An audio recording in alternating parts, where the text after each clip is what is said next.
Assalamualaikum warahmatullahi wabarakatuh. Saya perwakilan dari kelompok 10 akan mempresentasikan hasil diskusi kami mengenai dasar pada struktur organisasi. Yang pertama adalah struktur organisasi. Apakah struktur organisasi itu? Struktur organisasi menjelaskan bagaimana tugas kerja akan dibagi, dikelompokkan, dan dikoordinasikan secara formal. Kemudian Johnson telah lama mengelompokkan kegiatan-kegiatannya ke dalam perusahaan semi-otonom yang diorganisir berdasarkan produk dan memberi kewenangan yang besar pada manajer perusahaan dalam pengambilan keputusan penting. Ada 6 elemen penting yang perlu diperhatikan oleh para manajer ketika mereka mendesain struktur organisasi. Yang pertama adalah spesialisasi pekerjaan, yang kedua adalah departementalisasi, yang ketiga adalah rantai perintah, keempat rantai kendali, dan kelima sentralisasi dan desentralisasi, dan yang keenam adalah formalitas. Di sini ada yang pertama adalah spesialisasi kerja. Kini kita memakai istilah spesialisasi pekerjaan atau pembagian pekerjaan untuk menggambarkan sejauh mana tugas-tugas dalam organisasi dibagi menjadi pekerjaan-pekerjaan yang terpisah. Inti dari spesialisasi pekerjaan adalah bahwa daripada seluruh tugas dikerjakan oleh seorang individu, pekerjaan tersebut dipecah menjadi beberapa langkah dan masing-masing langkah diselesaikan oleh individu berbeda. Intinya, setiap karyawan memiliki spesialisasi dalam melakukan yang kegiatan tertentu daripada melakukan seluruh kegiatan. Nah, di sini ada grafik mengenai hubungan antara spesialisasi pekerjaan dengan produktivitas.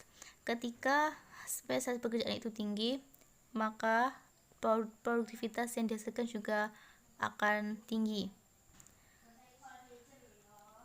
Kemudian ada departementalisasi.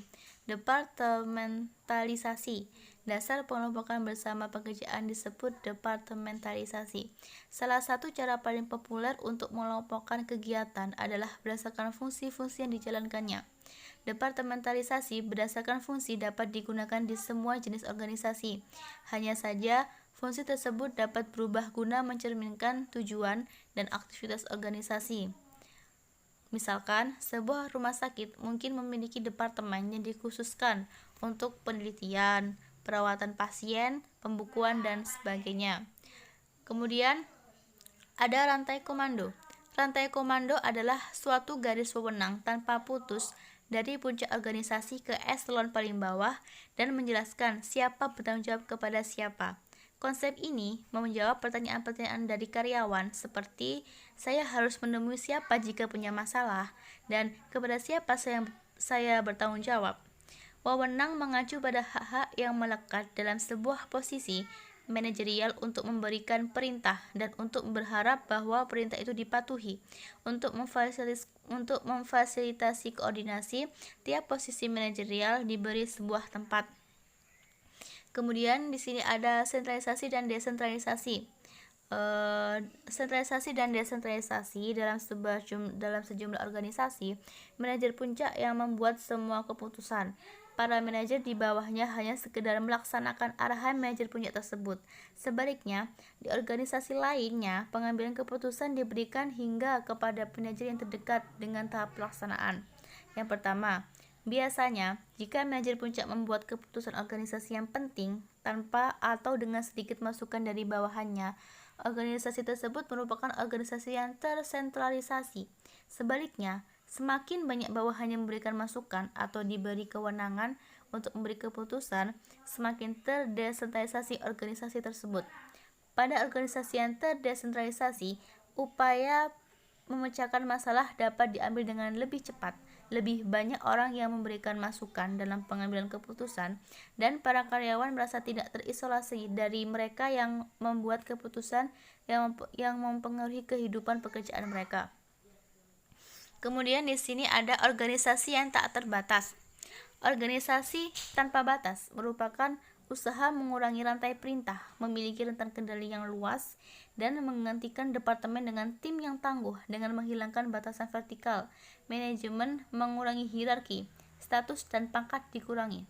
Untuk menghapuskan batasan vertikal itu, departemen fungsional menciptakan batasan horizontal. Cara untuk mengurangi penghalangan tersebut adalah menggantikan departemen fungsional dengan tim lintas fungsional dan mengorganisasikan aktivitas pemrosesan.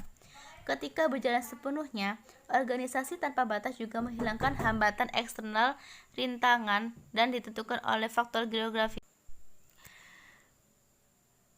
Satu-satunya teknologi yang memungkinkan terwujudnya organisasi tanpa batas adalah jaringan komputer. Jaringan komputer memungkinkan individu saling berkomunikasi baik dalam organisasi maupun antar organisasi. Dan yang terakhir di sini ada desain organisasi dan perilaku pekerjaan. Efek dari struktur terhadap perilaku pekerjaan tak diragukan lagi akan berkurang ketika proses pemilihan memfasilitasi penyesuaian yang tepat dari karakteristik individu dengan karakteristik organisasi. Perusahaan akan berupaya untuk mempertahankan identitas yang unik dari struktur mereka. Riset menyarankan bahwa budaya mempengaruhi pilihan atas struktur. Dengan demikian, pertimbangkanlah perbedaan budaya serta perbedaan individu ketika memprediksi bagaimana struktur akan mempengaruhi kinerja dan kepuasan kerja. Perubahan arena dari desain struktur organisasi memiliki implikasi bagi kelancaran jalur karir individu, bahwa para pekerja yang telah melewati perampingan dan menghasilkan struktur organisasi yang hibrid mempertimbangkan proses masa depan karir yang sangat berkembang. Oleh karena itu, struktur organisasi mempengaruhi pekerjaan dan oleh karenanya harus didesain secara hati-hati.